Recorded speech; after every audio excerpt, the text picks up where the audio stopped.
Di kalangan masyarakat Jawa Barat mungkin tidak asing lagi dengan istilah ajining rasa, ajining diri, ajining hati. Ya.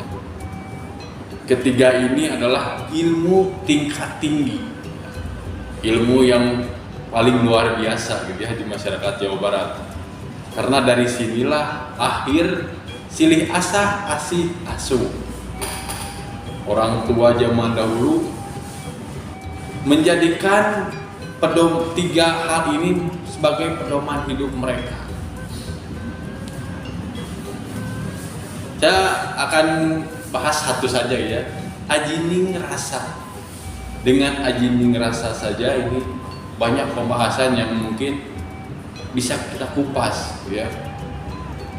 Ajining rasa ini adalah bisa membaca dan bisa mengaji. Kenapa bisa seperti itu gitu ya? Karena ajining rasa ini bisa membaca diri kita, membaca rasa yang kita miliki. Dengan jalan apa? Dengan jalan ngaji tadi, mengaji, belajar bagaimana memahami diri kita, belajar bagaimana memahami apa yang kita punya. Membacanya pun sampai ke ujung rasa. Di mana ujung rasa? Sampai kita di ujung akhir hayat kita. Kita terus membaca diri kita, terus belajar membaca rasa kita. Karena ini tidak bisa sehari dua hari langsung bisa gitu ya. Ngaji rasa ini adalah atau membaca rasa ini adalah pelajaran yang terus menerus yang harus kita lakukan dalam kehidupan kita. Ngaji sampai ke dalam lubuk hati yang paling dalam. Jadi tidak cuma hanya ngaji lisan saja, ngajinya sampai ke lubuk hati yang paling dalam. Kenapa bisa seperti ini? Agar ini nempel dalam kehidupan kita sehari-hari, baik dalam perilaku kita atau dalam ucapan yang kita keluarkan. Karena ini tidak jarang ya, orang yang kelihatannya soleh gitu ya, suka mengaji, terlihat bagus lah gitu ya, tapi ucapan dan perilakunya ini biasanya tidak sinkron. Kenapa? Karena ngajinya tidak dari lubuk hati yang paling dalam. Jadi ngaji asal ngaji. Jadi masyarakat atau orang tua zaman dulu ngaji itu dimulai dari hati dulu. Ngaji hati. Kenapa bisa seperti itu lagi gitu ya? Karena ucapan itu adalah cerminan dari rasa. Ya.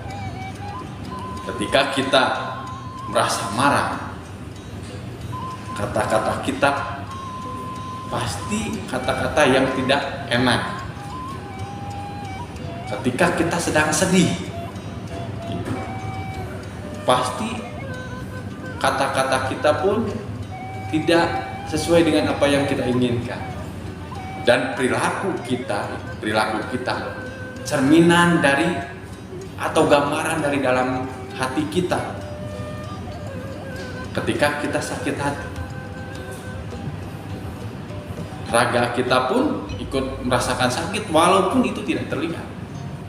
Ketika kita sedang bingung, raga kita pun ikut dengan ekspresi-ekspresi yang mungkin disesuaikan. Hal inilah yang membuat rasa ini semakin sensitif. Bagaimana rasa ini gitu ya, menjadi cerminan, menjadi gambaran dari setiap perilaku dan kehidupan kita. Jadi kita harus terus menggali, harus terus mengasah rasa kita, menempatkan di mana rasa yang harusnya kita miliki. Contohnya ketika kita dimarahi orang-orang lain,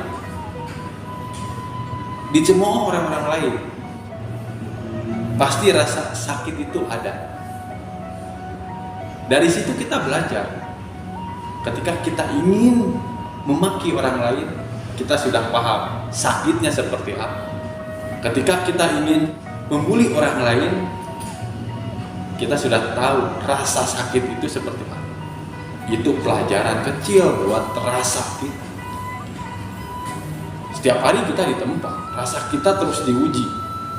Sampai di mana rasa ini?